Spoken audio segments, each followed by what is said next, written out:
सावन सोमवार पर भगवान शिव और माता की विशेष पूजा की जाती है। इस शुभ अवसर पर मंदिरों में भगवान शिव के जलाभिषेक हेतु लंबी कतार लग जाती है।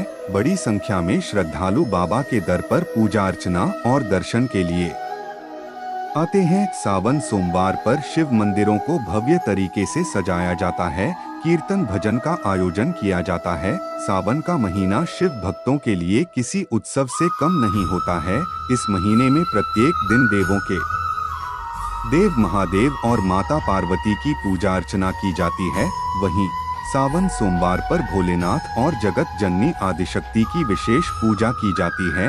इस शुभ अवसर पर मंदिरों में भगवान शिव के जलाभिषेक हेतु लंबी कतार लग जाती है। बड़ी संख्या में श्रद्धालु बाबा के दर पर पूजा अर्चना और दर्शन के लिए आते हैं। सावन सोमवार पर शिव मंदिरों को भव्य तरीके से सजाया जाता है, कीर्तन भजन का आयोजन किया जाता है, साथ ही विशेष पूजा कर भगवान शिव का आह्वान किया जाता है। बाबा के विश्व प्रसिद्ध मंदिरों में भस्म आरती की जाती है। कुल मिलाकर कहें तो सावन सोमवार पर वातावरण शिवमय हो जाता है। इस मौके पर लोग एक दूसरे को संदेश भेजकर सावन सोमवार की शुभकामनाएं देते हैं। इसे सुने भगवान शिव मौन भी रहते हैं और तांडव भी करते हैं। वह पुरुषत्व का प्रतीक होते हुए भी अपने भीतर स्त्री का गुण रखते हैं, इसलिए उन्हें अर्धनारीश्वर कहा जाता है।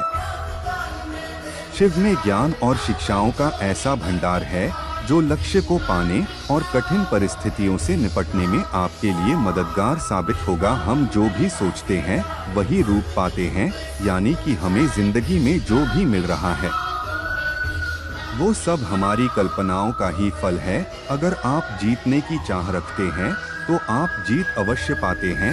अगर आपको जिंदगी में कैसा भी बदलाव चाहिए तो आपको छोटी छोटी बातों पर ध्यान देना होगा। सिर्फ कहने से नहीं बल्कि करने से ही बदलाव आएगा। जब तक इंसान में राग, द्वेष, ईर्ष्या, वैमनस्य, अपमान तथा हिंसा जैसी कई कमियां हैं, तब तक इंसान और पशु में कोई फर्क नहीं। ऐसा है मानो कि इंसान का कभी विकास हुआ ही नहीं है। शिव जी कहते हैं कि आधारहीन, शाश्वत, निश्चल आकाश में प्रविष्ट हो। उनका कहना है कि अपना सब शून्य में त्याग दो। यदि जिंदगी में कुछ सीखना है तो मरना सीखो। जो मरना सीख जाता है वही सुंदर ढंग से जीना जानता है। एक बार पार्वती माँ ने पूछा था कि हे शिव, आप कौन सा योग करते हैं? तब उन्होंने गायत्री मंत्र का उल्लेख किया था। भोजन और पान से होने वाला उल्लास, रस और आनंद से पूर्णता की अवस्था की भावना भरें, यही असली खुशी है। न तो पीछे न आगे, कोई तुम्हारा नहीं है, कोई बेटा तुम्हें नहीं भर सकेगा, कोई संबंध तुम्हारी आत्मा नहीं बन सकता, तुम्हारे अतिरिक्त तुम्हारा कोई मित्र नहीं है।